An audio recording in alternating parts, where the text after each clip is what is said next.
man who's a witch and everything. Do not disrespect Phil. He teaches us the wheel of the year, Amy. It's full of solar holidays and goes round and round and round. You can learn a lot from the sun and moon. But if you look at the sun for too long, you can go blind. Meaning it is something to be respected. And the moon has a dark side, just like we do. And some people have craters and only a sixth of gravity. The ancients engineered the moon for free. We can change the world, rearrange the world. It's swan or a fish on a hook. If you take your nervous system seriously, if you take your organs seriously and explore them, some really neat things can happen.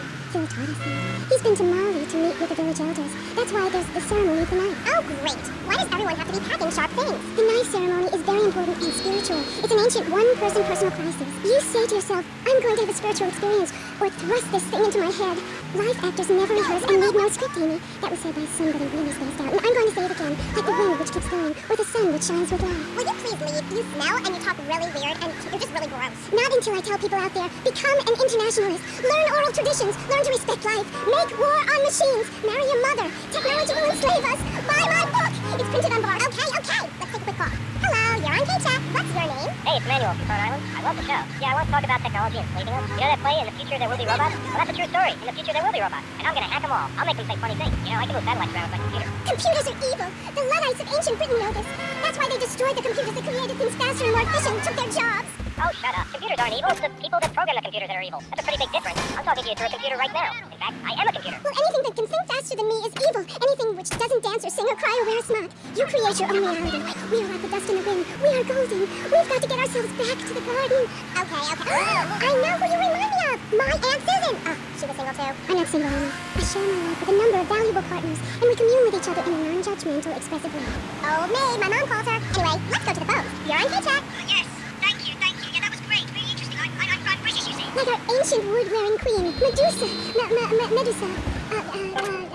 No, I think actually it was Boadicea, but no, not really. I'm from Hampshire, you see. I'm out here on business. A wanderer. Yes, I was wondering. You're a good witch, correct? Yes, a white witch. Would you have a problem?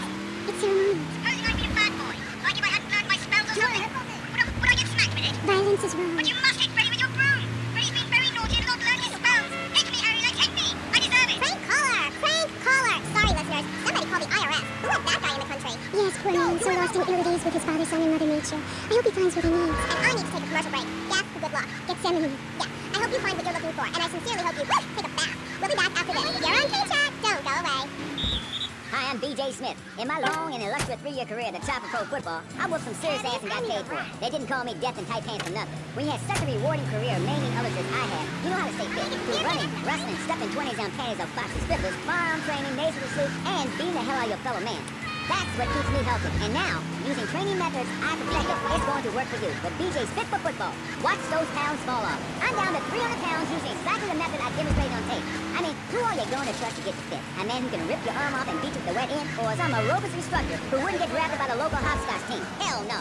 BJ's Fit for Football. Out now on beta and VHS. Remember, to win a game of football or life, you have to annihilate everything in your path in a blind race.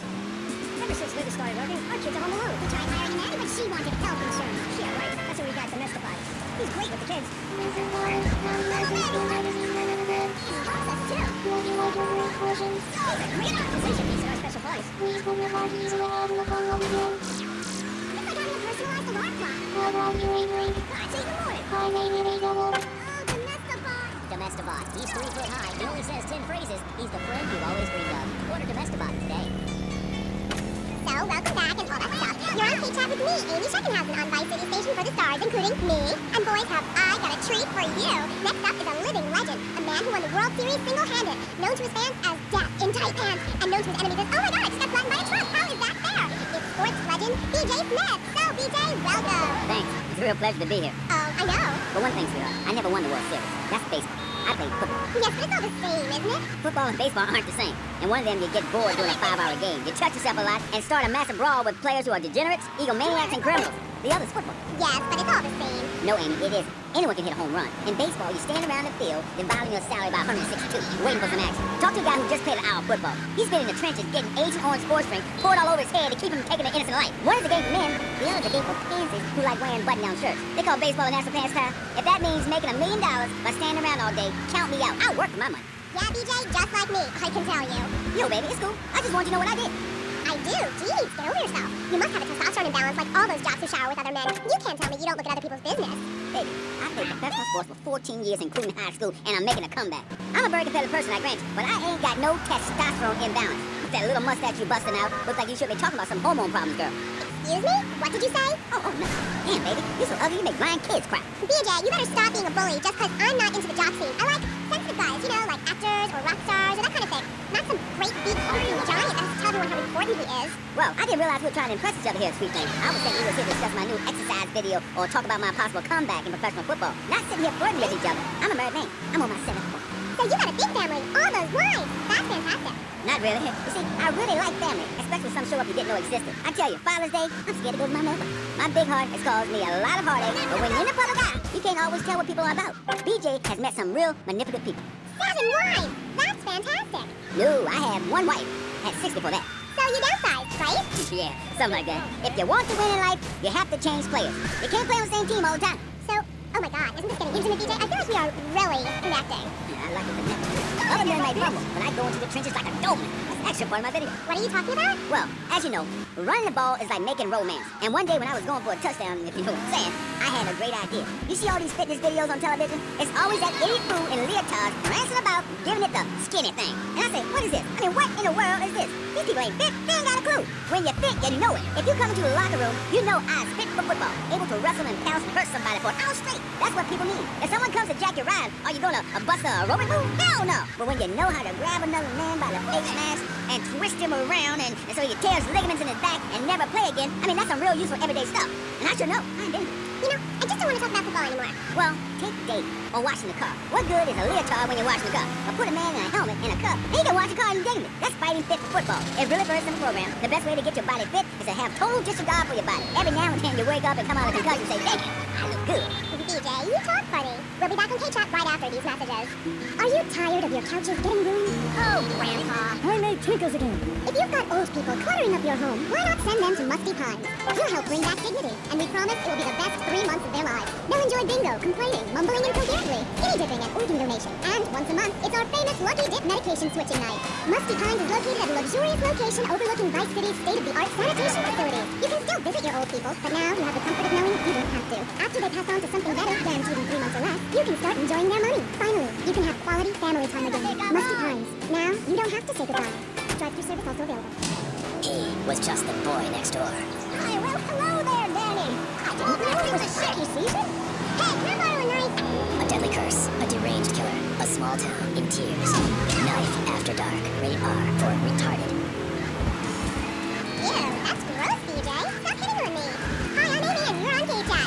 So, what do you need to do for BJ's fit for football? Well, Angela, anybody can do it. What you need is a real expensive gym, a team of trainers, medical practitioners, dietitians, a big crowd, and an opponent who wants you dead. Dead in the dirt. I mean, a nasty, blood-sucking leech of a man who will destroy you if you don't destroy him first. A man you like set animals on. He's the enemy, and you sit in the foxhole till it's time just right, and then you pounce, baby, like a kitty cat on catnip. I'll sack a man, power drive him hard, again and again, because if idiot comes my way, I'll nail him every time. This video sounds like a lot of fun. Fun?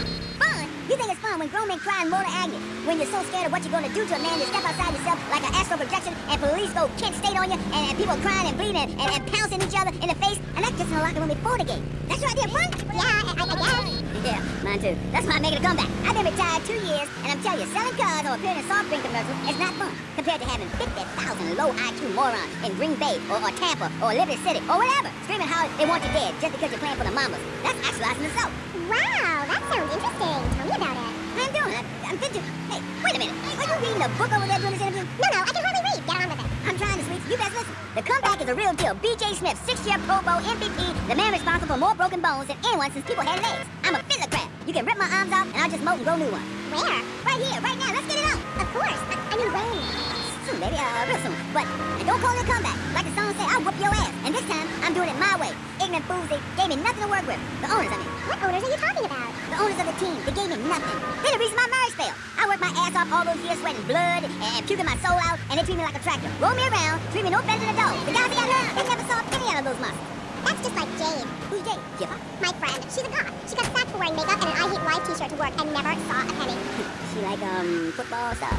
She teaches kindergarten professionally. You know, I know a lot of players who need to go back to school after they finish playing. It's a tough life and you lose something. What did you lose? Oh, Dixon, something. It's cool out there. That's just like Jade. Those kids are evil little brats. Listen, are you gonna talk about your freaking friends who dress like a funeral? I thought we were here to talk about BJ Smith, and I feel alive. I mean, really alive. Ain't nothing more bigger than holding a man's head in your hands and looking him in the eyes and saying, I can kill you in 1 second, old man. And he says, I got away. And he said, give me all the money in your cash register. What are you talking about? BJ, are those muscles real? That's funny you should ask, because the answer is yes. It ain't implants or nothing. Wow, you're enormous. Nah, this guy's twice my size, but I'm quick, rich, and angry, like a Republican. So, I see. Look, I ain't got anything more to say to you, and I can't fall in love with another gas or I'll get sacked. So let's go to those. Who's on line 1? Hey, Amy, I'm a first-time caller. How you doing? I love your show. Sorta. BJ, man, you're awesome. Here's my question. How'd you play that game against San Andreas with 2 broken legs? I can't believe I'm talking to you. Wow, man, I don't know what to say. This is the greatest day of my life. Well, why the hell you call in? Don't worry, I'm a professional. The method I use in a game against essays is actually a part of my exercise video. When in doubt, go for the gun. I hope that answers the question. That's a problem with the public. Fans. I get it all the time. Know what I'm saying? Absolutely. I get that all the time. People say, are you that girl off the television in that show? And I say, no, I'm the girl from the radio. I just look like her. Anyway, BJ, that's all we have time for now. Thanks, Amy. And, look after that mustache. Okay, thank you. I'll be back on the chat after these messages from our sponsors. Don't go away. Are you tired of Dad? Dad, no one wants to hear your stupid Vietnam stories. Are you tired of Mom? Hi, Angel. Do you want to read a book or go outside? No!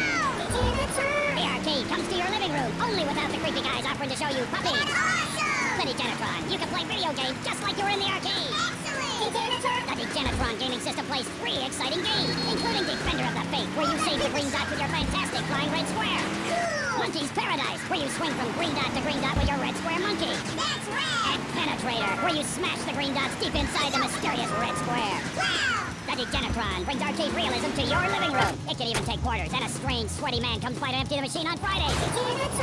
Degenitron, fighting the evil of boredom. I'll never go to school again! Degenitron! Do you have dry mouth? I sure do! It protects your teeth, fights infection, and lubricates your food. But what happens when you run out of saliva? I can't talk. For personal dryness upstairs, it's Salivex. Wow, I can spit again! Salivex is more than saliva in a can. Salivex improves consumption efficiency by 50%. No more halfway cures like coating your throat with cooking oil to have that extra piece of cake or bowl of kitty litter. After a night out, my tongue tasted like carpet. It was embarrassing. Now with Salivex, I can eat a whole box of crackers or lick my life partner's stamp collection. Oh, nice. It's like having a salivation army in my mouth. Now I can suck out lollipop for as long as I want. Salivex tastes like your own saliva. That's because at Salivex's state-of-the-art production facilities, we use salivation philanthropists who make Salivex all day. Salivex, when it comes to personal dryness upstairs, we're deadly serious. Welcome back to K-Chat. My next guest is the star of the hit show Just the Five of Us, where he appears as the rich father of a family of misfits. But more recently, he's working on a controversial theater piece. In the future, there will be robots. Claude Naginot. Welcome to the show. Thanks, Amy. However, you have mispronounced my name. It's Madge, which rhymes with badge, as in duh, and no as in more than you. Maginot. Anyway, thank you for having me on the show. It's always a pleasure to discuss my art. Yes, you're so funny.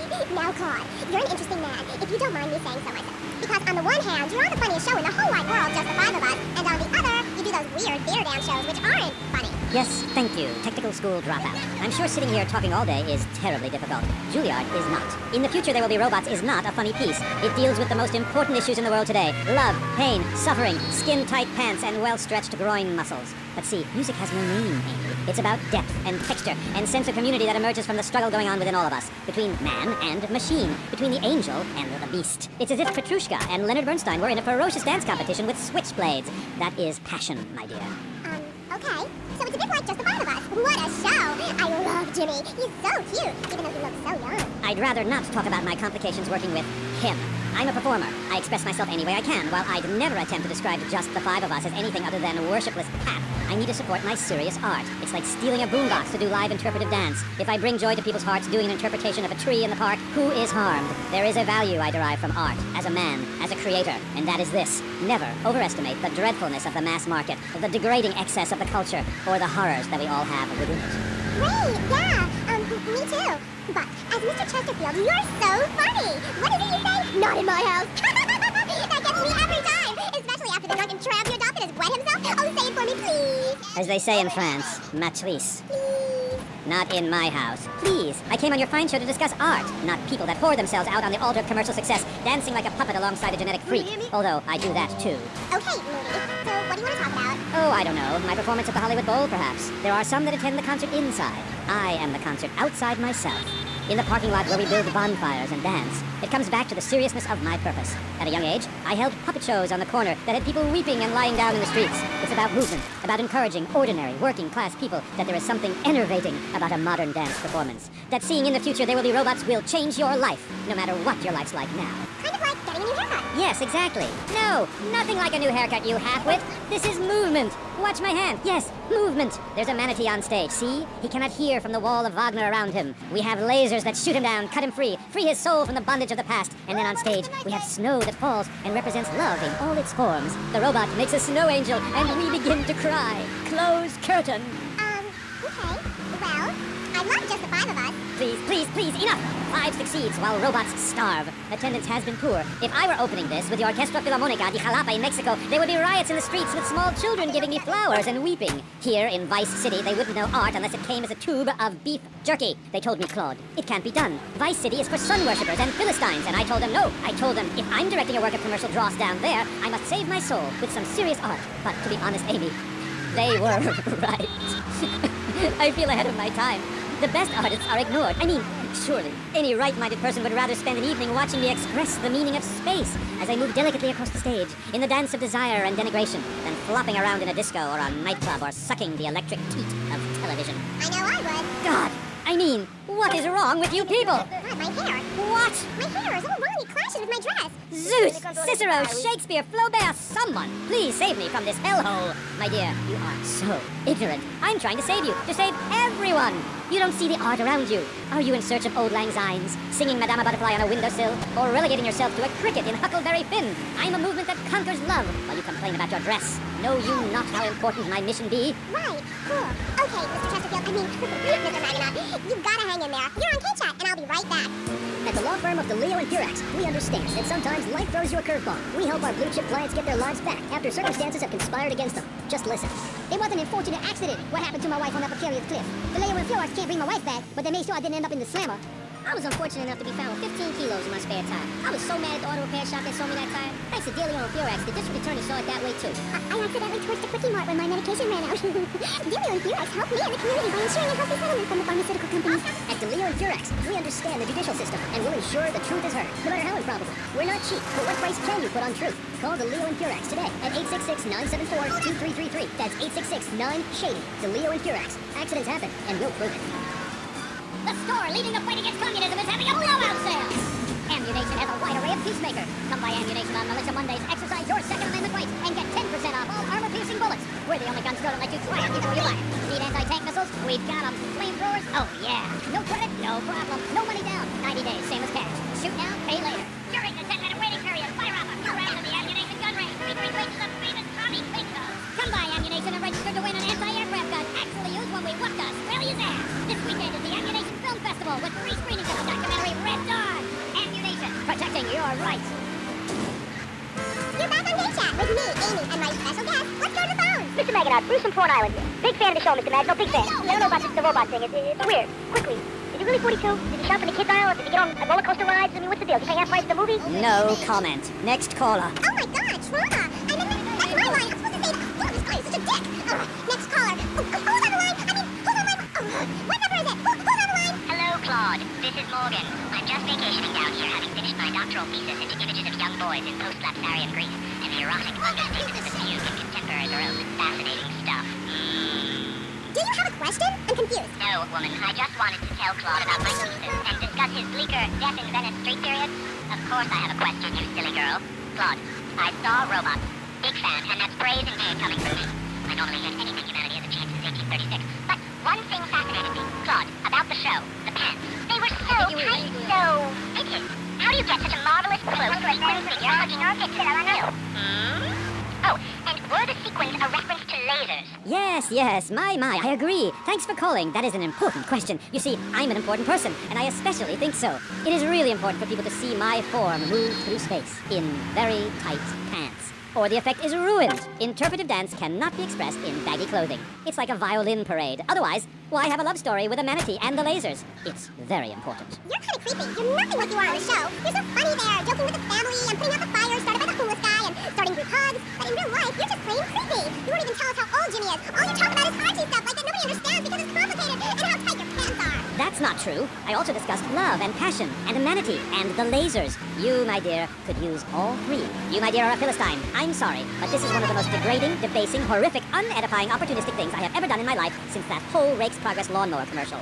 I feel dirty, like I just sat in something. You did. Our mascot was taken violently ill. Yes, well, such is the plight of radio. Rather than grumble like Leporello or a taxi driver about my duties cleaning the back seat, I shall bid you adieu. Okay, thanks, Claude. Next, we have a very important guest who doesn't dance like a weird jerk. We'll be back right after this. You're on K-Chat. Knights of the road, here's your stallion. The car for freedom. The car for hot excitement. The car for a man who is alone against the elements. The pride is back. It's the power of a compact. Fuel injected. My Batsu Thunder. On the toll road of life, you have to pay to prove you can. Live the emotion of an individual. The awesome power of nature distilled into one vehicle. Because after you get struck by lightning, there's thunder. What's this I found under your bed? The only angles you're going to read is Laura Ingalls Wilder. If you think your child might be a red, here are some warning signs. They read complicated literature and have concern for their fellow man. They even like to share. Tell your kids if someone approaches them with pamphlets about recycling, an invitation to a labor rally, or showing any doubts about the fairness of our system, then they should find a teacher or a policeman immediately. Do yourself a favor. Take both hands off the wheel and touch the steering. Do you feel the power? Ah, yes, friend, there's a lot of evil in the world, but there is also good. And I have been sent to shine a light on all degenerates, philanderers, liberals, and other evildoers, and expose them for what they really are. Don't waste your money on unnecessary and corrupting material possessions. Give it to me. There's only one thing that will save you. A highly fortified structure in the shape of the most powerful thing on the planet. Me. Degenerates will ruin this great city. In my wonderful book, I tell of the impending disaster about to befall this planet. Nuclear holocaust, plagues of flying rodents, the seas rising up and turning yellow. It is written by me, but you can save yourself. Contribute to the Pastor Richard Salvation Statue Fund. Pick up your telephone. Call now. 1-866-9-SAVE-ME. Hi, and welcome back. If you're just joining us, you're listening to K-Chat, Vice City's only commercial talk station. The place where the stars shine in conversation with you and me. I'm Amy Scheckenhausen. My next guest is a rising star in the world of Norse mythology. He's appeared in several best-selling infomercials and travels the globe speaking at corporate training camps. His books and audio cassettes are sold around the world. He is Valhalla's finest deity and motivational speaker, Thor. Hi. Hello, Amy. I'm happy to be here. It's been a long journey. Yeah. I don't know much about you. I mean, I read Beowulf. Well, I didn't, but I read the cover. But, like, you're a Viking, right? Did the tunic and goatskin boots give you a clue, maybe? I am a Viking, and a Viking that will not only help you unleash the Furies, but unleash yourself. It's in my Thor's Norse Power program. Okay, I'm a little confused. Well, I'm a lot confused. I was taught in school that Vikings were bloodthirsty and violent. An elder once told me, you must unlearn what you have learned. Of course, then he died of the green plague. There are some Vikings that are a bloodthirsty lot, yes, but no more than anyone else, really. We're a nomadic people, Amy. We have cold fire in our souls. We have that fire too, Amy. You've just lost it since you've gotten television. Now, that being said, I'll answer your question. We are mostly non-violent, though many of the Vikings traveled to Scotland. And mind you, anyone who goes there will turn bloodthirsty. You can't understand what the lot is saying. It's all a for, Recklin, a book, dîner. It's enough to make you want to burn a village to the ground. That's why, in my cassette series, I talk about the importance of communication. You see, Amy, men and women live in different worlds. We use different words. A group of men talk about what they've killed, how to start a fire, who has the best long boat. Women want to talk about keeping the communal long, or tidy, and their feelings. When I'm raiding a village, I don't need to be talking about feelings. It's time for action. Great. So is that all there is to being a Viking? Pillaging? No, lass, no. Pillaging and battle are important, but we admire poetry as well, as long as it's poems about whacking someone in with a double-handed battle axe. What's holding you back, Amy? In chapter 3 of my book, I talk about listening to the bloodthirsty water spirit. It's really quite important if you want to enter Valhalla. I think I went there last night. Oh, no, that was Malibu. But it's the same sort of thing. Valhalla was that golf club, wasn't it? So, 1983. But right, what does being a Viking have to do with anything? This is the 20th century. We have electricity, penicillin, jet planes, implants. Well, I don't, but I want some, but I heard the operation is really gross. You live like it's 982 AD or something. Mind ye tongue, wench, lest I cut it out. Deep down, all of you listening to me say, Thor, yes, I'd like to unleash the Viking within. Maybe you go camping once a year or hunting and wonder why it feels so natural. That's because it is. Too much of this denying your instincts. Men shaving. You know, deep down in the pit of your soul, you wish you could crouch in the grass with flies biting your face. Afraid to move for fear of alerting the beasts. Covering yourself with yak urine to thwart your smell. Then, a beast draws close. You pounce, bringing your battle axe on its skull. Man and animal at that moment, one and the same in a terrible beauty. Then you drag that carcass back to the camp and celebrate by eating its heart. Some people, they only do this once in a lifetime. I do this every day, and so can you. All it takes is some positive thinking. Just attend my Unleash the Norse Within weekend. When you are finished, you will say, I am a god. Nobody can stop me. I crush my enemies and dance on their funeral pyres. This is very helpful for living in suburbia, Amy, and I should know.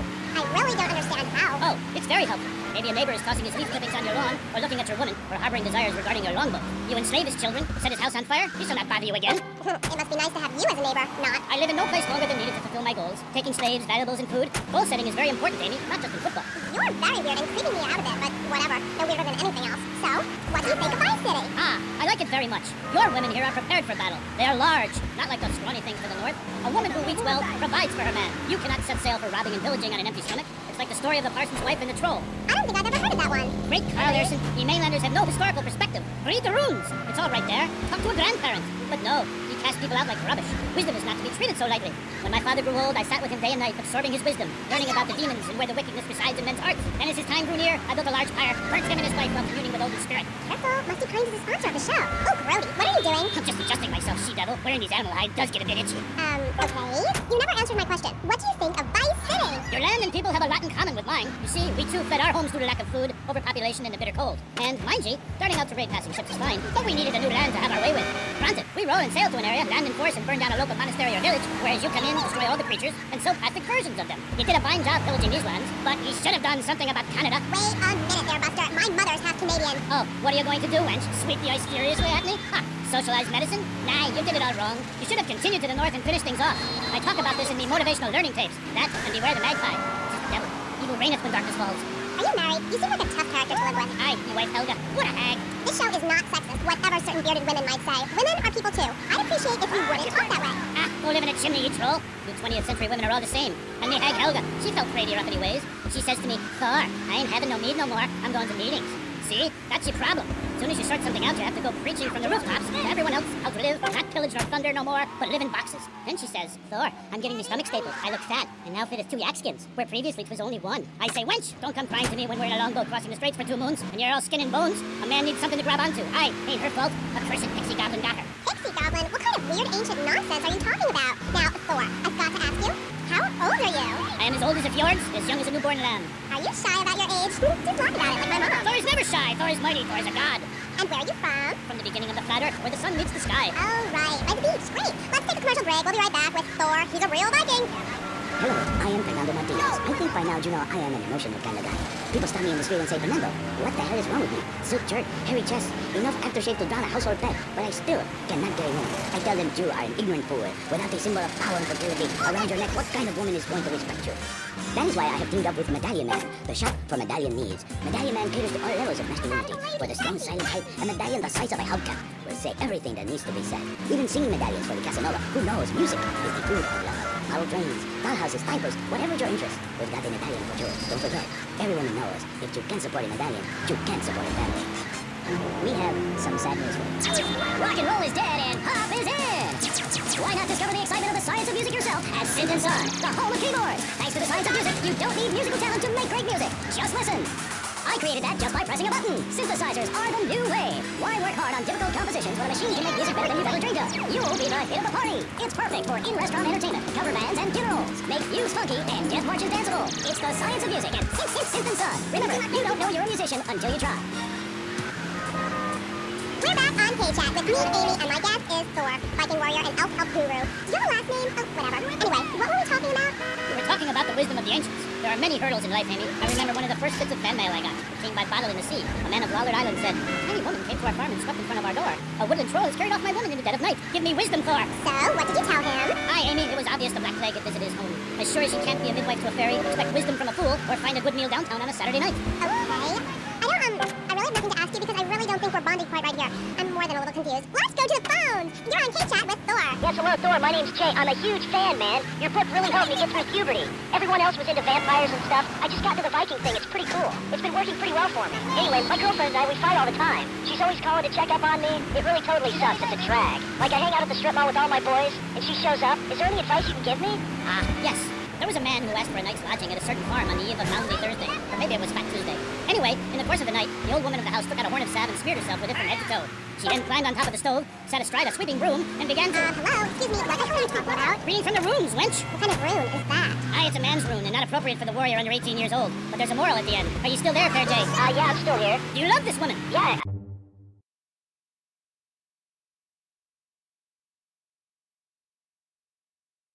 Oh, cool. Thanks, Thor. Okay, I'd like to throw you out, but you've got an enormous sword and Yeah, let's take another call. But first, listeners, Vice City, remember, don't behead your girlfriend and take her head around on a stick. Hello, you're on Paycheck with Score. Hey, brother, my name is TJ. Your book is fresh, real fresh. Like it's been a real inspiration and all that. It's most definitely on me and my crew's vibe. And that Loki brother, he's as slick as Salivax. You know what I mean, troopers? In fact, me and my boys have started a Thor fan club. You know what I'm rapping? We're on your vibe, man. Aye, a Thor fan club. This pleases Thor very much. I shall speak of myself in the third person from now on. Yeah, I wasn't really into school all that much. But I hear you, Thor. So anyway, we had this fan club, right? And instead of naming it something like the Vice Lords of Valhalla, we gave it like a modern name. Keeping things firmly in the 80s, you know? The Blood. Ain't that out the wall, man? We follow your teachings to the letter, sir. Especially how you go around fighting fools with that wild, mad hammer of yours and getting people to know exactly what time it is, you hear? Have you a magic hammer? Nah, T. We don't have any old types around here to strap us with super fine hardware like yours, but we do have Mac 10s, Tech 9s, Tray 8s, Street Sweepers, and all that. Are you still on my vibe, brother? Aye, I like the sound of this. He thinks I want to join your group. Do you pillage proper? Hell yeah. We do it like a Viking. You ought to come party with us. We'll even make you an honorary blood. Word. Indiscriminate pillaging. This is, as we say, the school of old. When I am done with the wench, we shall meet. Till then, beware the frost giant, TJ, and the serpent with two tongues. Yeah, okay, whatever. Yo, brother, where'd you land that funky fresh silver helmet of yours? Those wings on the side are wicked, money. Stop calling me a wench. I have much to teach you, wench Amy, only if you would listen. For many centuries, people have asked questions. Why is my fatted calf gone after the gypsy woman appeared? Are there trolls living in my chimney? Aye, sure, I can tell you the story of the 12 children on a platter, or the midsummer snow, and the spirit hatched from a cock's egg. But in the end, Amy, you need a spirit journey. A wandering spirit demands a wandering body. Take a long boat, pack only what you can carry, head toward the moon at high tide. Okay, thanks for the advice. And with that revelation, I'm going to have to change topics. That was Thor, Viking warrior. Coming up next, we have another guest. We'll be back right after this. Wouldn't you like to enjoy a Rusty Brown's ring donut? I like to mix lovingly around the outside and then thrust my tongue in the middle. I like to munch it vigorously. I just love the batter all over my face. On Friday nights, I just can't stop eating Rusty Brown's ring donuts. Oh my god, so good. Sometimes I like to wear women's panties and walk around Fifth Street. When you go downtown, make sure you enjoy Rusty Brown's ring donuts. Hi, I'm Jeremy Roboff, entrepreneur, VIP, and founder of the revolutionary program, Think Your Way to Success. It's a 3-step program that's been changing lives and my income for the last 2 years. 5 years ago, I was a nobody, just like you. After my Think Your Way to Success program, I spend the entire weekend in my jacuzzi or engaging in the exciting sport of domino topping. Hey, if you can think it, you can do it. One of my award-winning courses is sure to be perfect for you. The first course I call Think, Hold That Thought, Complete, because that's what you do. Step 2 is known as Learn, Start, Doing, where I explain the mysteries of starting. Or take the new accelerated course that will have you laughing and hugging strangers. Motivate, demonstrate, then motivate again. Just listen to these endorsements, and remember, these people volunteered. They aren't being paid much. I've been on the Think, Hold That Thought, Complete program, and I have to say, I'm finally going to start my career in being a well-paid rich person. Yeah, I've been thinking my way to success for a while now. It's some good stuff.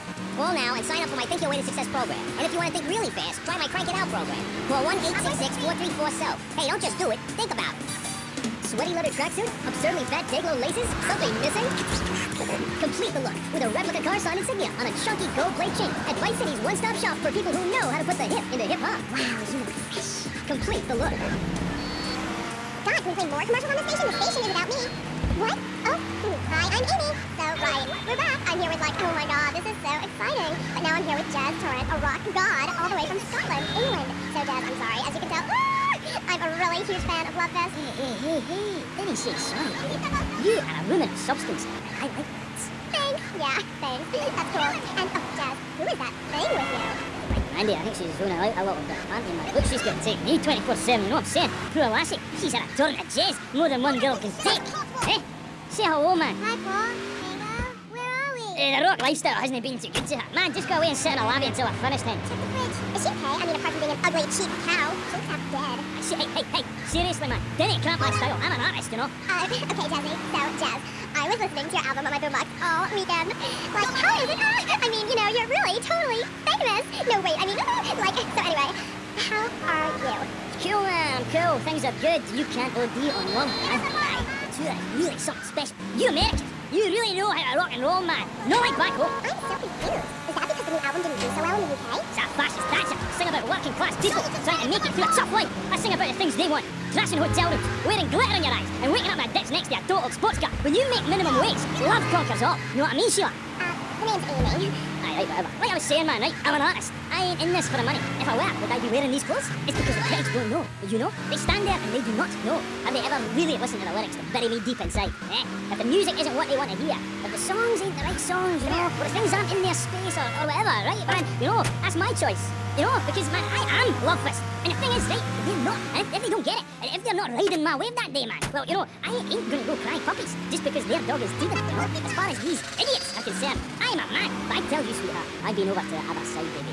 man, oh man, it's beautiful, but these idiots, man, they've not been there. Okay, right. This last album wasn't your best selling, was it? I don't even think it charted in the UK. What is that chart?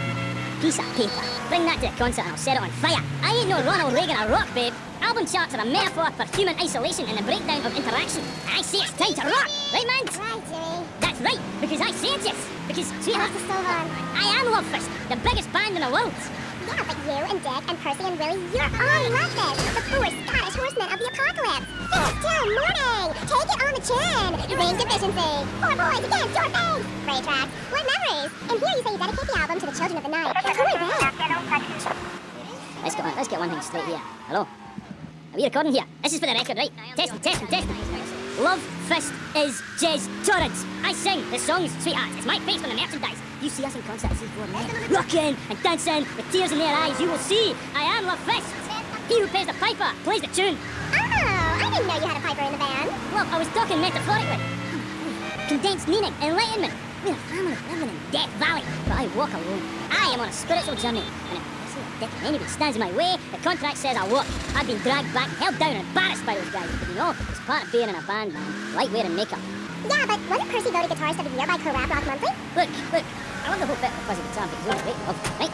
Without the torrents of abuse, Love Fist would be over, and the new contract reflects that. As an artist, it's really important that I make a lot of money. Right, man?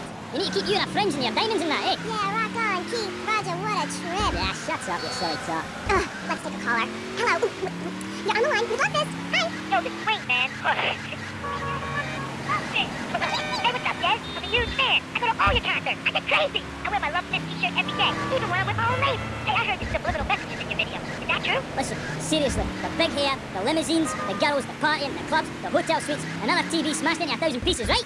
After my unfortunate incident in Cleveland, I told the press, I don't like Mondays. This livens up the day. If you're asking me if we was using backwards, the music is reversible, time. Do you want me to say, congratulations, you have just discovered the secret message. Dreams are made to be broken. Like so many broken dreams, I want to pick up the pieces together. God, I am so creative. I think I've just wrote a song. Maybe I'll write a song. But anyway, like I say, that stuff doesn't matter. Not for me. I'm a spiritual person on a journey, right? And nothing will stand in my way, you know? Boy, do I. On the track Satan's Pillows, you sang about how a broken heart can... A broken heart can't ever be mended, just broken. I know, really powerful stuff. Emotional. I think that song says everything that needs to be said about love, man. When you belong to the night, it's best to take advantage of it. And what takes you up will take you down, man. If everyone remembered that, the world would be okay. Thanks, love. You are a real smart cookie. Thanks, Jazz. Now, do you think it's important that, well, I mean, you're a great-looking guy, even though your girlfriend is a cheap tramp, but do you think it's important that rock and roll bands look good, or is it about the music? Like I said, I'm a creature with two faces, babe, you know? An angel and a devil. And that means it's really important to look good. Music cannot stand on its own. You need to look good singing it. I'm tired of people saying all we care about is partying and that we can't play. If we couldn't play, people wouldn't come to our concerts. We're not going away, and if we do, it won't be on purpose. Where are we, dear Creek? We're on the radio, love. Stop dragging me down. I told you, if you ride a whirlwind, don't be surprised when the dawn breaks. Where are we? Oh, she's really getting on my nerves. Why are you waving your hands at me? Oh, I'm supposed to go to commercial. I'll be right back. Howdy, welcome to Farewell Ranch. They say the golden years are the best years of your life, but for many seniors, they just stink up the house and make the grandkids feel uncomfortable with unwanted affection. Now, your old people can be earning money and enjoying the final years of Farewell Ranch. It's a working farm, cattle ranch, and crematorium where the cowboys are all over 75. They'll enjoy rodeos, working in the fields, and tending all the final resting places of their new friends on Sunshine Hill. Farewell Ranch works your loved ones from sun up to sundown, and when your loved one passes away, we'll send you a presentation package VHS with the spurs and boots they were wearing as they went on to a fair world. Our residents show love it here, right, Norm? This is WW2 Farewell Ranch, the only way to ride into the sunset.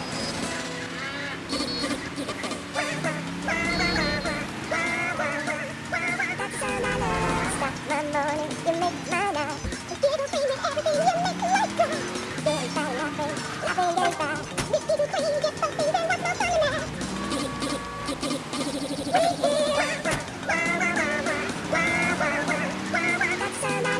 Giggle cream, it makes dessert funny. Asian pajamas, Chinese bandana, something missing? With a throwing star, kendo sticks, or nunchucks at Vice City's one-stop shop for the silent fashion assassin. Wow, you look like a psycho. Complete the look. Hi, I'm Amy, and you're on K-Chat. Jess, you were telling me about the music? Aye, yeah. You know, we wear these costumes to appeal to the working man, because after you spend the day working in a steel mill, you want to wear tight leather clothes and play air guitar. That's what we're about. The recent album was a musical trip through hell, and I think it shows. Oh yeah, it does. I mean, I saw Satan. He didn't like what he saw in me. He saw darkness, but also a gentle side. Ask man, I can find treasure in the dark. What's the word? Thing? Yeah, that's the thing that typifies me as an artist. heart and soul.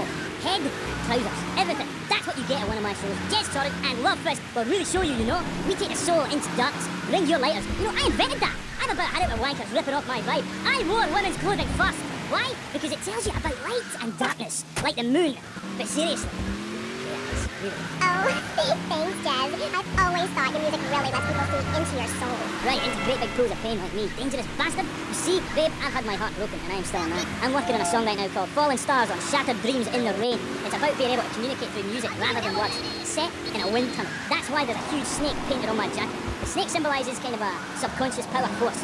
Because life is pain, babe. Without music, I'd be lost. This new album is our most mature work yet. I'm brilliant on it because I sing from the heart. About heartbreak? Babe, don't go there, please. You do yourself a favour, take it easy. My people spoke to your people about this, and seriously, I appreciate the offer. And look, I would shag you, but you have to understand, it's too soon. Because Shari left you, right? Babe, my people spoke about this to your people. I said, do not mention Shari. It's like sticking needles in my soul. Voodoo. Who are you? Are you my personal devil? But you can do this to me. The pain is too much. I have hair in my face to hide my soul. Shari had to go because she wanted to be a Marine. We couldn't be together. Seriously, don't go there. This is so sad. Do you have a tissue up there? Oh, Jazz, I'm so sorry. Seriously, love, if you listen to the song Dragon Eyes, it says everything that needs to be said about her. You can't help me. It's raw, like a chicken's head, you know? The pain grips you, makes you think about everything. It's the longest night of all. December of the soul. Jazz, this has been the best interview of my life. Thanks so much for coming on. For all you lovely fans out there, it's time for a contest. That's right, ladies and gents, you're listening to me, Jess Torrent, and Pizza, Bye. It's Amy? Oh, God. You forgot my name? Yeah, whatever. Citizens of Vice City. Now you've got the opportunity to win a part of me, my signature. Think. I only give away parts of myself to people who have bought all our records, so you've got to answer this. On which album did Beast Fist appear?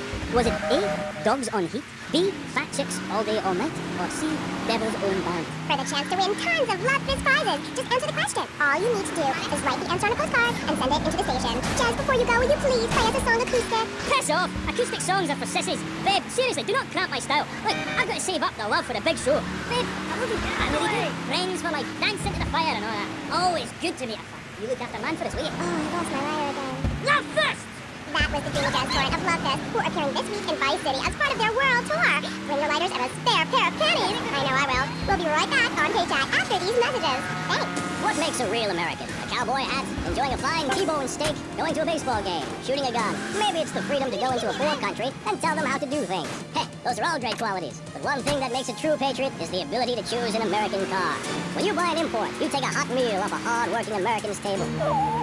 There. This poor girl is going to starve to death just because you bought a cheaper, more efficient Maibatsu. Without gross symbols of excess, what will Americans have to look up to? Our great industries are threatened. Cars, pornography, armaments, and they need your help. So next time you buy a car, a piece of adult literature, or a missile defense system, make sure you do the American thing. Old Max, we go everywhere together. Right, boy? At Pet Stuffers, we know there's nothing like a relationship between a man and his dog. Sometimes you just can't let go. Max, you didn't eat your food. That's the second week in a row. Max, when the unspeakable happens, just put your four-legged friend in the refrigerator or freezer. Then call Pet Stuffers. We'll be there within a week to pick him up, and in less than a month he'll be back as good as new. Through an ancient Egyptian miracle process called taxidermy, you and your best friend will always be together. Yeah, that's a good dog. Pet Stuffers, when you just can't let go. And coming soon, grandparents forever. The key to feeling great is looking great, and the way to look great is to have great hair. That's great. Take your hair higher, take your hair to the limit. With sissy spreads when you're clubbing or sticking your head out of a stretch limo sunroof, you want to know your hair is performing to the limit. With sissy spreads, it's hair for the future, not the past. When you have great hair, people know you're a winner. Sissy spreads may cause burnout, thyroid people's paranoia, heart palpitations, and nosebleeds, but your hair will be great. This is K-Chat. Welcome back to the show. I'm Amy Scheckenhausen, and next up, we're going to be interviewing someone with a lot to say for herself. A woman who pretended to be a man and then wrote a book about it. I haven't read it. I'm going to pretend I did. She's professor of anthroposociology and women's studies at the University of Vice City, and her name is Michaela Pilatis. Michaela. Hi, welcome to K-Chat. Hello. Hi. So, Michaela, you're a teacher. If you mean professor, yes, I have a doctorate. Teachers are homely women who make minimum wage to keep the teenage boys off the streets during the day. I am very intelligent, and I'd rather talk about that. I'm trying to sell my book. Okay. Now, it says here you wanted to be a man so much, you dressed up like one. Well, that's a load of crap, my dear. More misogynistic propaganda. I hate men. Can't bear them. I think they're a complete waste of time and space, quite frankly, and a disaster for the planet. Me too. I just got dumped. Oh, well, it is unfortunate you measure your self-worth in relation to a man, my dear. Look at you. You could be an attractive girl if you did some physical labor, cut your hair short, grew out your body hair, and wore boots, for example. You mustn't get sucked into their hetero-patriarchy. But I like dating. Having someone buy you dinner is great. Well, we'll come back to you and your problems, accepting who you really are. Let's talk about me a bit more. Okay, so tell me about your book. You hate men a lot, and you dressed up like one, and now you've written a book about it, right? More or less. As I said, I'm very intelligent, so I don't expect you to understand, my dear, but I'll try to keep it simple. I've always been fascinated with the world of men. Revolted, of course, but fascinated. Now, as an academic, I can get paid to write a book about pretty much anything, as long as I give it a complicated title. Are you with me, gorgeous? Ooh, I think so. Good. Then hold my hand. It helps me think. No! Okay, sorry. Don't be so weird. God, everywhere I go, just like the university won't let me display my beautiful and sensual woodcuts in the student commons. It makes me so angry! Where was I? You were talking about yourself? Oh, of course. The ego is a dangerous thing, especially in my case. I'm a young man. I can tell you it was more horrifying than I imagined. What did you do? Well, the first chapter, I was a roofer. These sexists spent all day on a roof talking about us, Amy. I was expected to sit around and talk about what I had done to women. Of course, I had to, so as not to blow my cover. So what's the name of your book? Yes, as mentioned hitherto, my book has a very, very obtuse title. Being and Seeing. From Freud to the building sites, a woman's journey into the male cycle. Huh? What? I'll admit it's not very catchy. But academia is not about getting to the point. It's about exploration. Okay. Wow, I'm learning a lot today. Yeah, so I entered the world of men, in disguise, of course. I was dressed like a man. Okay, and you haven't changed that? What? What'd you say? You're still dressed like a man. No, I'm not. These are my normal clothes. Amy, for God's sake, don't fall prey to the patriarchy's evil fashion schemes! Oh, sorry. Anyway, I learned a lot when I was a man. Did you know, for example, that during my time as a steel worker in Pittsburgh, I learned that men sometimes speak crudely about women when they are out of earshot? I was horrified. Or that men regard some women, like you, Amy, as mere sex toys. Things for their amusement. Unbelievable! Or that men actually find sports interesting. It's appalling. And they run the world by pretty... Oh, yes, they run the world. They do? Yeah. Look at Reagan. Look at Thatcher. Look at Gorbachev. While we stay home and bake cookies. Well, screw that, sweetheart. Yes, I agree. Good. Don't bake a cookie. Smash him in the face with a baking tray instead. He's a brainless dolt. He's a man. Did you know men enjoy looking at pictures of naked women? It's called pornography. It's sick and foul. I'm giving a talk about it this weekend at the Women's Center. That's women with a Y. I think you spelled it wrong. Are you a woman? 3 of the 5 letters that make up your description are M-A-N. You're too dependent on men, Amy. That's why I don't call myself a woman, Amy. Okay. I bet this radio station is owned by a man. White male conservatives monopolize the media, selecting right-wing blondes to propagate conservatism. I don't have blonde hair. Not yet, Amy. Not yet. Did you know men drink beer and smoke cigarettes and wear hats? Yeah? Yeah, well, you must have read my book. I discovered a lot of things. I was also a policeman and an untrained brain surgeon, and they're all the same. All women haters. But just because men like sports and hats doesn't mean they hate women, does it? You self-hating fool. Of course it does. The media, meaning you, falsely portrays feminists as bra burners, outdated, combat boot-wearing bad mothers. Why don't you take your top off right now, Amy? Huh? Tell them you won't be censored anymore. No! I'm getting ready to break out here! We'll teach you how to make beds, march in squares, shine shoes, clean bathrooms, kill a man with your bare hands, and do it all with pride. The military teaches you all the skills you'll need later in life. Call 1-800, be a hero, and become a real man today. Why are you waving your hands? Oh, I'm supposed to be at a commercial. This fall, a new hard-hitting police drama is coming to Friday night. He was a well-to-do cop transferred to a troubled precinct downtown. His new partner is a space traveler with a passion for justice. It's Yuppie and the Alien. Look, you might vaporize dissidents in Alpha Centauri, but in this precinct, we do it by the book. I'm so terribly sorry, Captain. I'm sorry. Don't miss this one-of-a-kind police drama. They're fighting crime the hard way, in designer clothes, with a $250,000 sports car and a UFO. Hey, partner, let's go cruise in the car and look moody. One tough downtown precinct, 2 outsiders doing things their way. Yuppie and the Alien on BBC. Get out of my way. Hi, I'm BJ Smith, tight end for the Vice City Mamas and proud proprietor of BJ's Used Autos. Cars from all over America come to find a new home in Florida, just like you. I moved here after the draft. Football, not Vietnam, even though they do it like now. I noticed there was one thing missing from this great town, a celebrity-endorsed used car shop. That's why I founded BJ's Used Autos. Every one of these beauties is freshly painted. They look brand new. We have new models coming in every morning, usually around 2 a.m. We can get you anything. And if you see a car in your dreams, tell us. We can acquire it for you. I've taken the skills I've learned as a pro football player to the used car business. Smash, grab, and run like hell. BJ's Used Autos. I'm talking low prices with hot cars.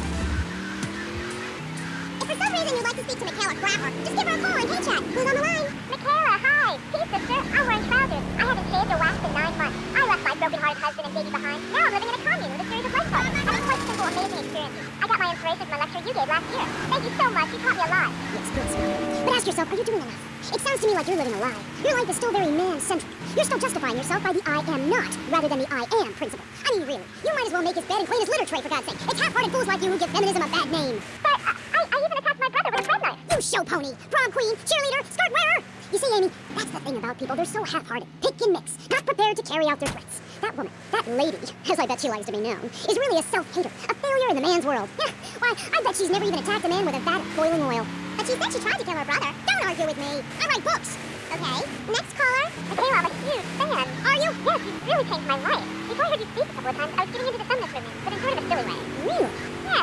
from eating up sweet treating my dad and stuff. Just playing around, you know. I didn't really understand the feelings I was having. I knew the wearisome troubles of the half-hearted. Then, after listening to you, I realized what a load of crap it was. Excuse me? I realized what a load of crap it was. You can't hate men just because they're different. You can't hate anyone because they're different. You have to work with them. Luckily, I needed a moronically pretentious, overeducated, hairless old harridan like you to tell me how stupid I was being.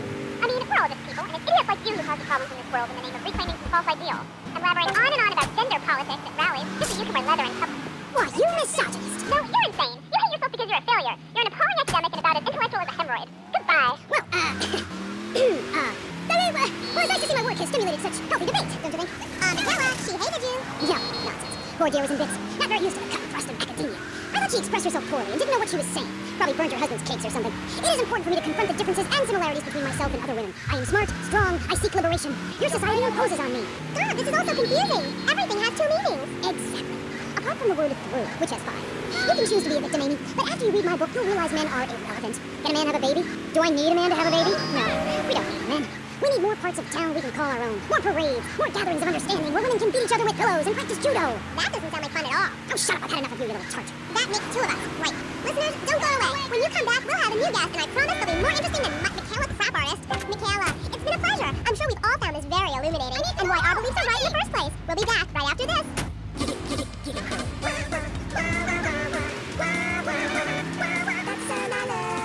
Baby goodness, the toxic gas.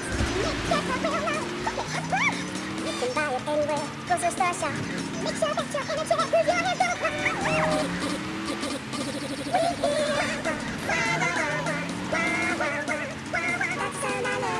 Giggle Cream! It makes dessert funny. He was a man of peace, living on a quiet farm in North Dakota. Till one day, all hell broke loose. Tim, we need you. I'm a man of peace. I'm done killing. I want to raise a family. That's just it, Tim. They've got your family. No! Jack Howitzer is Tim in Exploder. From the heart of America to the jungles of Cambodia, follow one man's quest for peace. Hoochie Bat, is that you? Tim, I know you come. Just like old days, we kill everybody. Tim, they've got your wife, but I'm not married. You are now to America. He went in to save his country, but found his family and lost a friend. Hoochie! Tim, don't leave me. You taught me baseball, Tim, and how to run. No! He would have been a fine American. I'll cry when I'm done killing. Get yourself a body bag, strap yourself in, start making friends the American way. Exploder. Evacuator Part 2. Rated PG. May include patriotic garbage. So, hello everyone, and welcome back to K-Chat, Vice City's main place for things. I mean, well, it's a place in Vice City where things go on, like interviews or things, or other things like that. But at the moment, it's interviews, and I'm Amy Scheckenhausen, the best interviewer in Vice City, and exclusive to K-Chat. Remember, you only hear Amy on K-Chat. Our next guest is a man on a mission, and that's why he's got such a silly name. His mission is simple, zoos. His name is Mr. Zoo. G'day, Hi, Mr. Zoo. Hi, the name's Pat. Pat Flannery, but I love zoos, I really do. That's why they also call me Mr. Zoo. Okay, and which do you prefer? What, darling? Which name, Mr. Zoo or Pat Flinger Thingy? Oh, I don't mind, babe, whatever you fancy. Fine by me, as long as we talk about animals. I don't give a damn what you call me, as long as it ain't Sheila or something. You're silly, Mr. Zoo. Why would I call you Sheila? I don't know, love, you tell me. This is getting confusing. It says here your name is Mr. Zoo, and now you're saying your name is Pat Flanagan, and now you're saying it's Sheila? Doll, the name ain't Sheila. That's a Sheila's name. It's an Australian joke. Okay. I don't speak Australian, do I? I guess not, sweetheart. Okay, well, moving on. You're Mr. Zoo. And I am. Cool. And I hear you made quite a name for yourself. Why is that? Because I love animals, Animals and publicity and stuff, but I love animals. Oh, I love them. Me too. That's the thing, babe. We all love animals, but we don't know too much about them. That's what I'm here to tell you about. That and myself, of course. Of course. So, right. What about animals? Well, it's interesting, right? But not a lot of folks realise that we're 90% the same as a fly or a cockroach or a pigeon. That's the new science out there called genetics, I think, which is going to be real popular real soon. But what it tells us is all animals are pretty much the same from a genetic level. Oh, cool. Damn right it's cool, babe. You know what that means, don't you? No, I haven't got a clue. It means we've all got to start caring for one another like family. Okay, so let me get this straight. Like, my brother is a cockroach, and my dad is a pigeon, and my mom is a fly. Is that right? Well, sort of genetically speaking, but you're bang on, love. And you know what that also means? No. That you could, legally speaking, marry any animal you wanted and have kids. Unless you're married already, babe. You ain't married, are you? No, I just split up from my boyfriend. He didn't like me being on the radio. Whatever. Said I sounded stupid. Well, that's my point, love. I mean, imagine if you'd been out dating a wolf or a Cupid and deer. He'd protect you and stuff. Urinate to keep out intruders, but he wouldn't mind you being on the radio. Wouldn't mind a bit. Why not? Wolves and deers have no concept of jealousy at someone else's success. That's the genetic variation between Homo erectus and spider monkeys. Jealousy and fur and stuff. Oh. Oh, indeed, sweet flies. Oh, indeed. Would you like Mr. Z to tell you something else? Yeah? Everything you learned in school is a lie, babe. A lie. Take horology, for instance. You were told sharks are dangerous, right? Yes. cobblers, babe. They're frightened of you. They ain't gonna hurt you. Have you ever tried cuddling a shark, getting down and dirty with one, relaxing it a little? No. Well, I have, and I'll tell you, it's very rewarding, eh, babe? Very rewarding indeed. Really? Yeah, abso-bloody-lutely, love. Once you calm it down with a little rubbing, it's like a swimming puppy, real affectionate and stuff. Okay, I'll try that. You should, love, you really should. Let me tell you something else. Go on. Well, this is something for the guys out there, really. You know, with a girl, right, you ain't got a clue. I mean, a female human, when she's on heat, right, ready to mate, looks identical to a female human when she ain't on heat, and would throw a drink over your face if you grab her behind and start trying anything intimate. You can't tell the difference. I know that only too well. But take a forker monkey from the jungles of the Philippines. When she's on heat, her behind sticks up and glows bright red, and she makes a sound a bit like this. And any forward thing that can tell she's ripe and ready for action certainly clears up any confusion. Yeah, I guess it does. Or a female black widow spider. Now, they eat their mates after the deed, as they say is done. Ew. Yeah, I know. That certainly puts things into perspective, doesn't it? I've never done that. No, but you can now, because you're the same. Well, more or less the same. I mean, that's the funny thing about my work, about genesthetics. God, the world is so complicated. There are also lots of tiny differences between animals. You know what a species is, though, Dane? Yeah. It's an animal which has other animals which are quite a bit like it.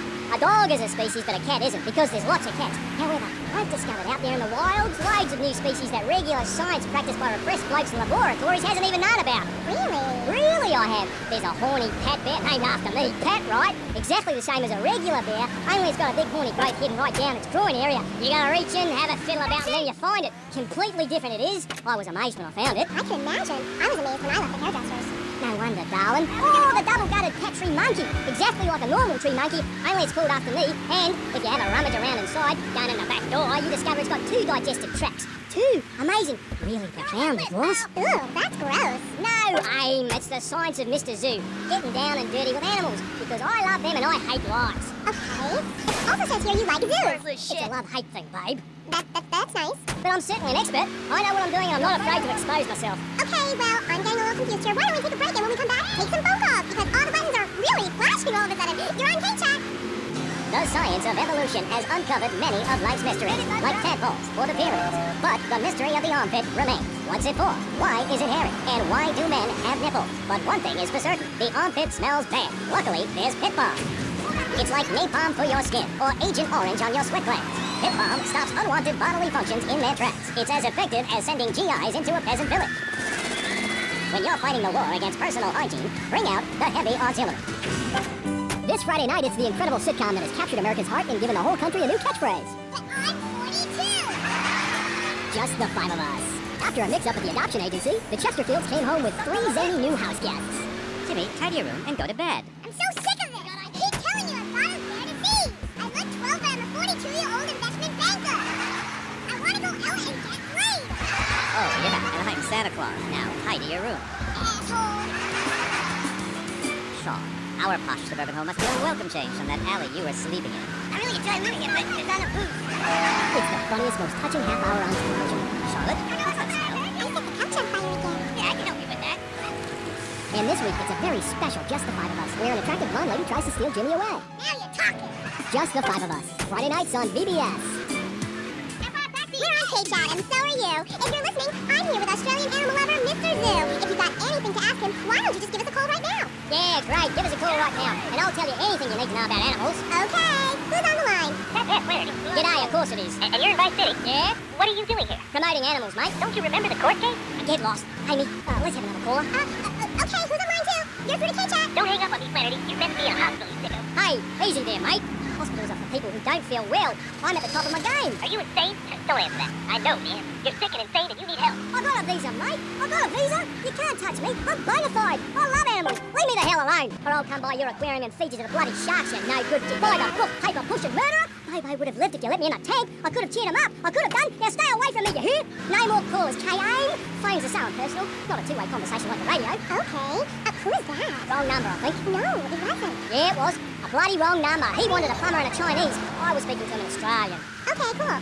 What was it about the aquarium? Nothing, babe. All in the past. Long time ago, I was tricked into saying something I regretted. Oh, cool. That happens to me all the time. I can see that, love. Yeah, big mistake. Never trust a judge or a mental health tribunal. Never. Only trust animals. Okay, and what did they make you say? Nothing, babe. Oh, it was a long time ago. Look, I've got a little surprise for you. It's a little female playgrab. See how relaxed she is with me? I've got special powers. She's a lot like a little Joey kangaroo in a lot of ways. You know what I mean, love? What did they make you say? I've also got a menacing trouser snake. Would you like to see it? Look at this. It's a little frog in my pocket. Calm as you like, not even awake. Eyes, dies. Anyway, in this pocket, I've got a baby dwarf giraffe I birthed this morning. See, she's still covered in fluid from her mum's womb. Wow, isn't that fabulous? Ooh, that's grody. What did they make you say at the mental health judge? Nothing, babe, nothing at all. Long time ago, it was a bad period in my life. I wasn't sleeping, I was heartbroken like a platypus. Do you know a platypus only gets a bill after its mate breaks its heart by sleeping with its brother? I know all about that. I was crying my eyes out for weeks on all kinds of pills for my nerves, couldn't move, couldn't talk. I was chewing like a dove. Please, darling, let's move on. Do you want me to talk to a parent? Now I'm really curious. What did they make you say? I love you. You do? I never knew. They made me say I love you. No, I made my boyfriend say it, and he slept with my best friend. I think we're bonding now. No, we ain't bonding you half. We're miles apart. I hate you. They made me say I love you to Bobo. Who is Bobo? Bobo was the most beautiful creature that was ever on the earth. Ever at all. Really beautiful. Who is she? He. Hey. He was a dolphin, and I loved him, and I knew him properly. People could never understand. It's natural. We were identical from a geneticorical perspective. And Bobo was really unhappy, putting on a show every day like a circus animal. They thought they could be doing something, but they never did. They never did. We're only cuddling. How can people take that the wrong way? They took me away and they locked me up. And Bobo died of a heart attack. He did? That's awful. But, ooh, just a second, you sick bastard. Yay! I loved him more than you can imagine. Call the police, someone, please help me. This guy is molting animals. Oh, it's gross. I only wanted to be loved. Properly mine, and he's gone. Hey, Dr. Phillips, get off, Doc. I got out. I'm fine. Me and my friends are travelling around in a black van and solving crimes and running from the colonel. Hey, I'm coming in. Stay away from me. Hey, you've been a very bad boy. Come on, we're going home now. Stay away from me. I got a poisonous lizard in my boot. He'll kill you in 2 seconds. Hey, please. We've been through this. You're not well. Bobo is dead. It's time to get back into medication and start piecing your life back together. We're locked up in a can itself for a very long time. Or until you die. Is it that time again, Doc? Yes, Pat. It is. Come on. Put on the stranger. Look, it's even got your initials on it. And swallow this. Thanks, Doc. Did I tell you I love animals and they love me? I got a message. Look for a while at the child. I'm really sorry. Pat is a very, very sick man. We rarely let the dangerously ill out into society. And when we do, it's not in his favor. Okay, great. Get this crackhead out of here. Sorry to be a bother. Oh, no bother. I never knew animals were so interesting. We'll be back after this. You're on K-Chat. Don't go away. Do yourself a favor. Pick up your telephone. Call now. 1-866-9-SAVE-ME. What better place to witness 40,000 years of nuclear winter than from the comfort of your very own space-ready nuclear bunker? When we raise 25 million, we will build a 50-story tall likeness of me. If we raise 300 million, the statue will rotate so I can look over this great city and cast an evil eye on degenerates. And when the imminent nuclear strike occurs, those who put faith into action with sufficiently generous contributions will join me inside the Pastor Richard Salvation statue as we blast into space. Contribute to the Pastor Richard Salvation Statue Fund. Pick up your telephone. Call now. 1-866-9-SAVE-ME. Knights of the road, here's your stallion. The car for freedom. The car for hot excitement. The car for a man who is alone against the elements. The pride is back. It's the power of a compact. Fuel injected. My Matsu Thunder. On the toll road of life, you have to pay to prove you can. Live the emotion of an individual. The awesome power of nature distilled into one vehicle. Because after you get struck by lightning, there's thunder. Hello, welcome back to K-Chat. I'm a woman, so I know it's important to discuss feelings. That's why we don't have any male hosts on this station. People open up more to women. I was telling my girlfriend yesterday, if a woman were president, we'd nuke a country every 28 days.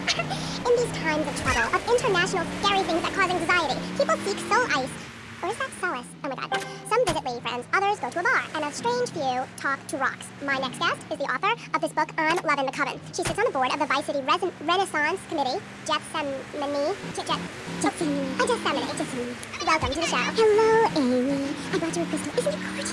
I guess so, if you're into shiny glass. I prefer lacy gloves. Amy, for many thousands of years, my people have been using crystals and gemstones to heal the sick. Take the crystal, and then, when the night is enchanted, and the candles have been blown out, and the wind sings through the branches of the eucalyptus, hold up your arms and sing, Aldi, my sky-sailing, pregnant moon, the goddess. Pregnant moon? What are you talking about? Gethsemane? Gethsemane. Sorry, whatever. Do you even have a last name? My compost coven named me Gethsemane, Starhawk, Moonmaker. Trust me, Amy, I'm quite accustomed to people persecuting us. It's been going on for thousands of years. Native Americans, they studied crystals. The ancient Chinese, Belgians, Superman, they all studied crystals. So why do you view it as so weird? Grab your crystal, hold it tight, and close your eyes. You will be transported back 35,000 years when the temperature of Europe began to drop. The tundra was teeming with animal life, and small groups of hunters followed the free-running reindeer. And there, under the magnolia tree, a woman breastfeeding a baby elk. Do you see it? It's nature. Ew, gross. You're one of those filthy hippies that thinks breastfeeding in public is okay? Well, it's not. There are bottles of milk at the store. Don't act like a cow. You really remind me of someone, by the way. See, Amy, you're putting the blinders of society on. We're all the same. I remind you of yourself, of every man and woman. No, not of them. They're trying to outlaw nature. If I'm in the park and a nice gentleman comes along, I should be able to breastfeed him. Pretty soon, everything natural will become illegal. It's really depressing. If I died right now, would I get buried by a female priestess in a cave, surrounded by my favorite tools and ornaments? No. There was a time when children were taught about their bodies, about the goddess lady of the mammoths, about the importance of the spiral dance, clutching a bison horn under the crescent moon. At the Beaten Wild shop where I work, we have classes that teach the importance of eating wild plant shellfish and understanding ancient crab circles. Oh, I love lobster. Have you ever tried talking to one? Energy flows from everything, even a tractor. My mother, the moon, taught me how to trace ley lines with your bare feet in the dirt. Listen, you're very weird, and you smell like patchouli and compost. Like, you might have a shot of a boyfriend if you shaved and got some gel in your hair and put some clothes that fit or something. I mean, please. To Joan of Arc, share. I was given this fascinating pamphlet called Caucasian Female Body Hair in American Culture. Amy, I love you like my sister, but honey, you've fallen prey to a sustained marketing assault that began in 1502 to convince women that underarm and leg hair was wrong. There's nothing more natural than this enormous bush I've got growing under each arm. Having hair is natural. What's the deal with Anglo-Saxons? I mean, go to England. The women there don't shave their underarms. It's really quite attractive.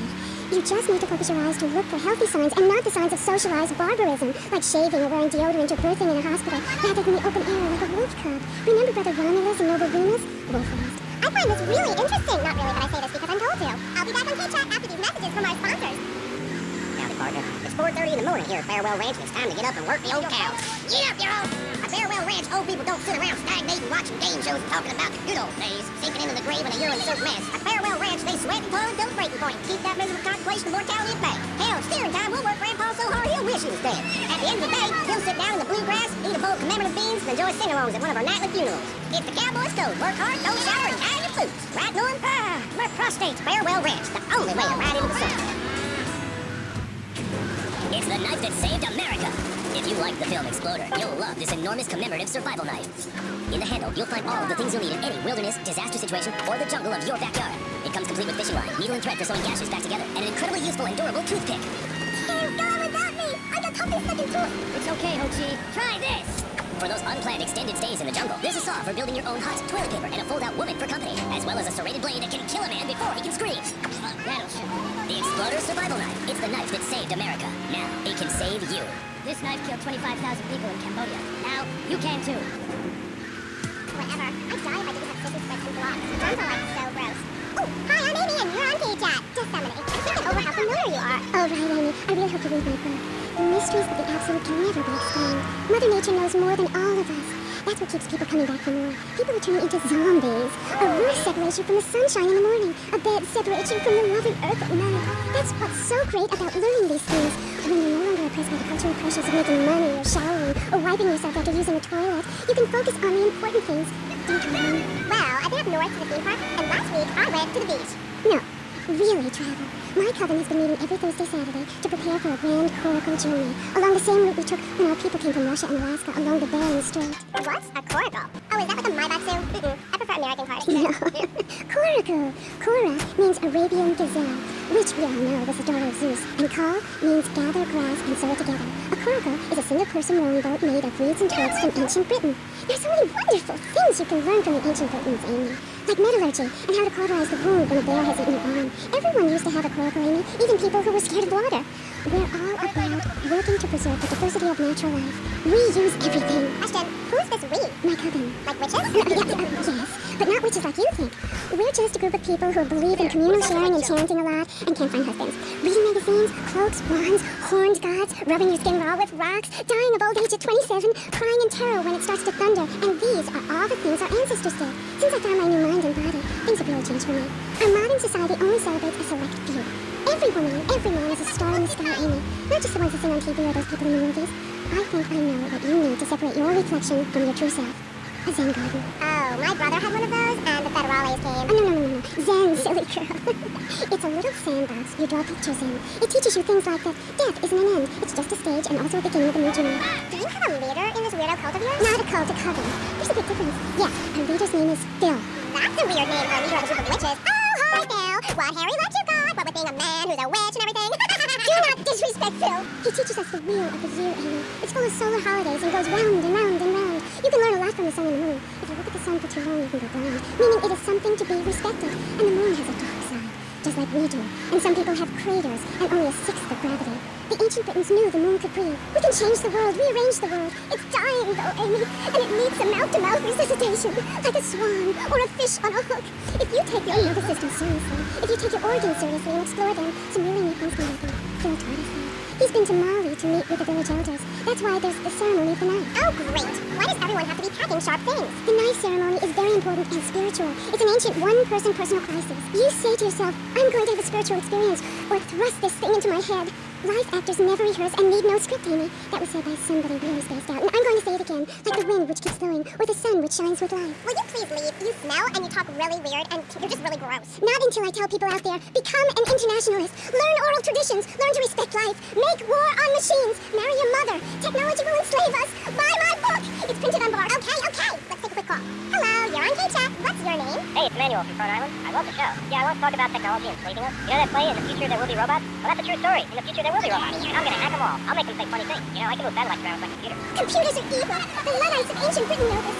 That's why they destroyed the computers that created things faster and more efficient, took their jobs. Oh, shut up. Computers aren't evil. It's the people that program the computer that are evil. That's a pretty big difference. I'm talking to you through a computer right now. In fact, I am a computer. Well, anything that can think faster than me is evil. Anything which doesn't dance or sing or cry or wear a smock. You create your own reality. We are like the dust in the wind. We are golden. We've got to get ourselves back to the garden. Okay. I know who you remind me of. My Aunt Susan. Oh, she was single too. I'm not single, Amy. I share my life with a number of valuable partners, and we commune with each other in a non-judgmental, expressive way. Old maid, my mom calls her. Anyway, let's go to the pose. You're on K-Chat. Yes, thank you. Yeah, that was great. Really interesting. I'm British, you see. Like our ancient wood-wearing queen, Medusa. Medusa. No, I think actually it was Boadicea, but no, not really. I'm from Hampshire, you see. I'm your own business. A wanderer. Yes, I was wondering. You're a good witch, correct? Yes, a white witch. But you have a broom? Yes, it's ceremonial. Supposing I'd be a bad boy. Like if I hadn't learned my spells or something? Would I get smacked with it? Violence is wrong. But you must hit Freddy with your broom. Freddy's been very naughty and not learned his spells. Hit me, Harry, hit me. I deserve it. Prank caller. Sorry, listeners. Somebody called the IRS. Who let that guy in the country? Yes, poor man, so lost in ill at ease with his father, son, and mother nature. I hope he finds what he needs. And I need to take a commercial break. Yes, good luck. Gethsemane. Yeah, I hope you find what you're looking for. And I sincerely hope you take a loser. We'll be back after this. You're on K-Chat. Don't go away. Hi, I'm BJ Smith. In my long and illustrious 3-year career at the top of pro football, I worked some serious ass and got paid for it. They didn't call me death and tight pants for nothing. When you had such a rewarding career maiming others as I have, you know how to stay fit. Through running, wrestling, stuffing 20s down panties of foxy spiffers, firearm training, nasal pursuit, and beating the hell out of your fellow man. That's what keeps me healthy. And now, using training methods I perfected, it's going to work for you with BJ's Fit for Football. Watch those pounds fall off. I'm down to 300 pounds using exactly the method I demonstrated on tape. I mean, who are you going to trust to get fit? A man who can rip your arm off and beat you with the wet end? Or some aerobics instructor who wouldn't get drafted by the local hopscotch team? Hell no. BJ's Fit for Football. Out now on beta and VHS. Remember, to win a game of football or life, you have to annihilate everything in your path in a blind rage. Ever since Linda started working, our kids are home alone. We tried hiring a nanny, but she wanted wanted health insurance. Yeah, right. That's when we got Domestibot. He's great with the kids. Mrs. Lawrence, Mommy has some skin magazine and And he helps us too. Would you like your room cushions? He's a great conversation piece in our special voice. Please put your marquees in the hand of the phone will be yours. What are you doing? It's like having a personalized menorah clock. I'll run you a ring. I'd say good morning. My name is Adolf. Oh, Domestibot. Well, Domestibot, he's 3 foot high. He only says 10 phrases. He's the friend you've always dreamed of. Order Domestibot today. So, welcome back and all that stuff. Now on Chat is me, Amy Scheckenhausen on Vice City Station for the stars, including me. And boys, have I got a treat for you. Next up is a living legend, a man who won the World Series single-handed, known to his fans as Death in Tight Pants, and known to his enemies as, oh my god, I just got flattened by a truck. real pleasure to be here. Oh, I know. But one thing, sweetheart, I never won the World Series. That's baseball. I played football. Yes, but it's all the same, isn't it? Football and baseball aren't the same. And one of them, you get bored during a 5-hour game. You touch yourself a lot and start a massive brawl with players who are degenerates, egomaniacs, and criminals. The other's football. Yes, but it's all the same. No, Amy, it isn't. Anyone can hit a home run. In baseball, you stand around the field, dividing your salary by 162, waiting for some action. Talk to a guy who just played an hour of football. He's been in the trenches getting Agent Orange sports drink poured all over his head to keep him from taking an innocent life. One is a game for men, the other is a game for pansies who like wearing button-down shirts. They call baseball a national pastime. If that means making $1 million by standing around all day, count me out. I'll work for my money. Yeah, BJ, just like me, I can tell you. Yo, baby, it's cool. I just want you to know what I did. I do. Jeez, get over yourself. You must have a testosterone imbalance like all those jocks who shower with other men. You can't tell me you don't look at other people's business.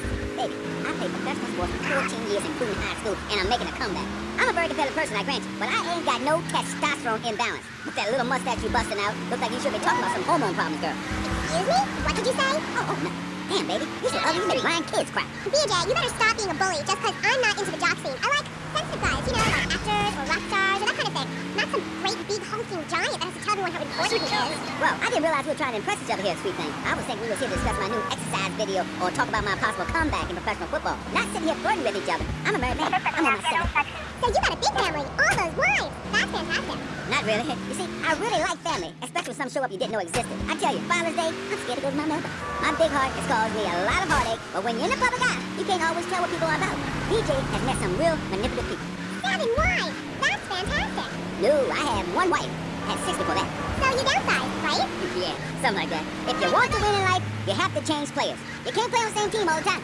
So, oh my god, isn't this getting intimate, BJ? I feel like we are really connecting. I like to connect too. Other men may fumble, but I go into the trenches like a doorman. That's extra part of my business. What are you talking about? Well, as you know, running the ball is like making romance. And one day when I was going for a touchdown, if you know what I'm saying, I had a great idea. You see all these fitness videos on television? It's always that idiot fool in leotards prancing about, giving it the skinny thing. And I say, what is this? I mean, what in the world is this? These people ain't fit. They ain't got a clue.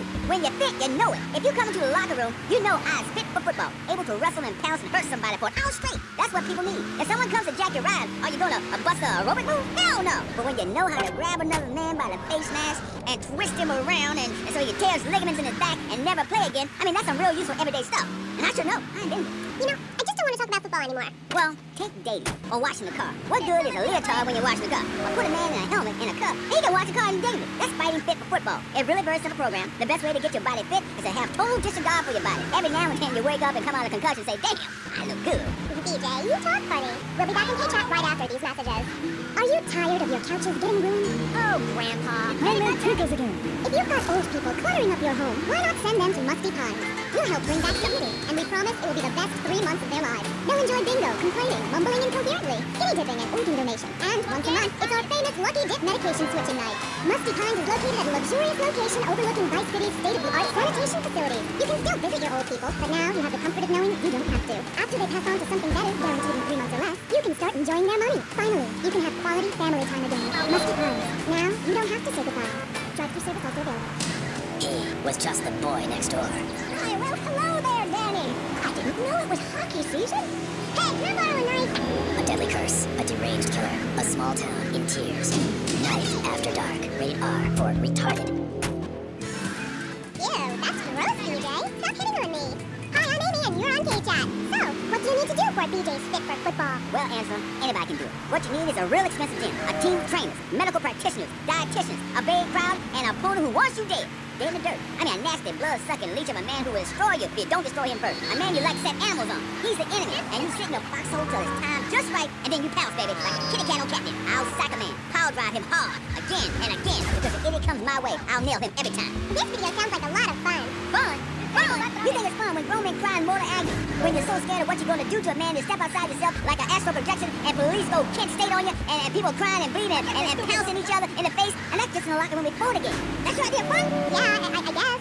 Yeah, mine too. That's why I'm making a comeback. I've been retired 2 years, and I'm telling you, selling cars or appearing in soft drink commercials is not fun compared to having 50,000 low IQ morons in Green Bay or Tampa or Liberty City or whatever, screaming how they want you dead just because you're playing for the Mambas. That's actualizing the soul. Wow, that sounds interesting. Tell me about it. I'm doing it. I'm fit to...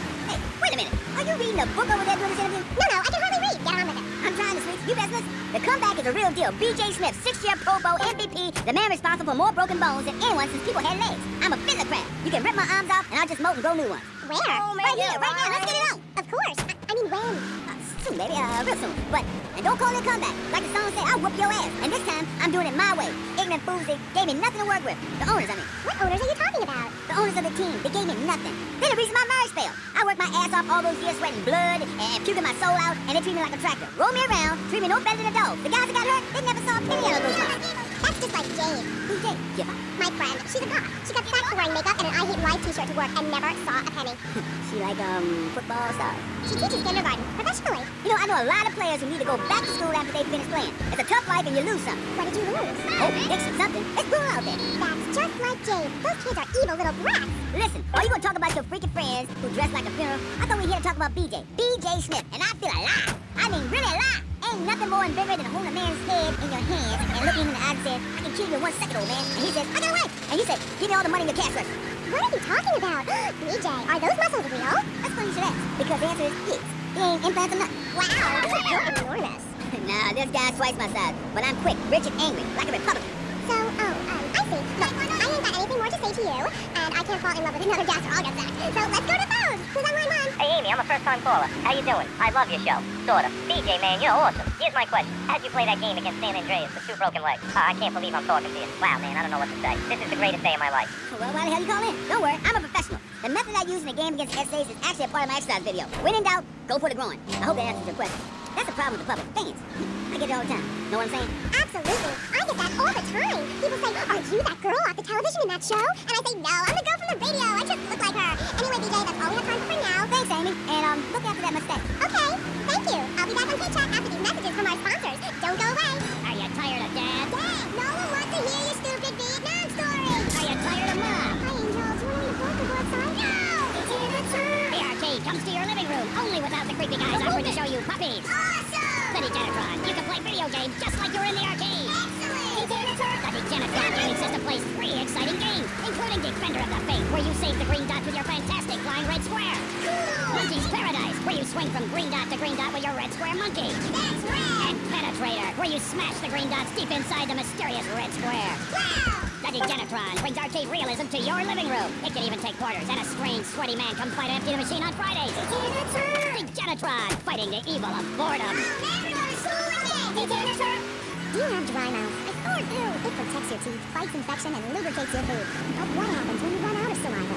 How come I can't talk? For personal dryness upstairs, it's Salivex. Wow, I can spit again! Salivex is more than saliva in a can. Salivex improves consumption efficiency by 50%. No more halfway cures like coating your throat with cooking oil to have that extra piece of or bowl of kitty litter. After a night out, my tongue tasted like carpet. It was embarrassing. Now with Salivex, I can eat a whole box of crackers or lick my life partner's Stamp collection. oh, nice. It's like having a salivation army in my mouth. Now I can suck out Lollipop. for as long as I want. Salivex tastes like your own saliva. That's because at Salivex's state-of-the-art production facilities, we use salivation philanthropists who make Salivex all day. Salivex, when it comes to personal dryness upstairs, we're deadly serious. Welcome back to K-Chat. My next guest is the star of the hit show, Just the Five of Us, where he appears as the rich father of a family of misfits. But more recently, he's working on a controversial theater piece. In the future, there will be robots. Claude, welcome to the show. Thanks, Amy. However, you have mispronounced my name. It's Madge, which rhymes with badge, as in duh, and no as in more than you. Maginot. Anyway, thank you for having me on the show. It's always a pleasure to discuss my art. Yes, you're so funny. Now, Claude, you're an interesting man, if you don't mind me saying so myself. Because on the one hand, you're on the funniest show in the whole wide world, Just the Five of Us, and on the other, you do those weird theater dance shows which aren't funny. You're talking all day is terribly difficult. Juilliard is not. In the future there will be robots is not a funny piece. It deals with the most important issues in the world today. Love, pain, suffering, skin-tight pants, and well-stretched groin muscles. But see, music has no name, Amy.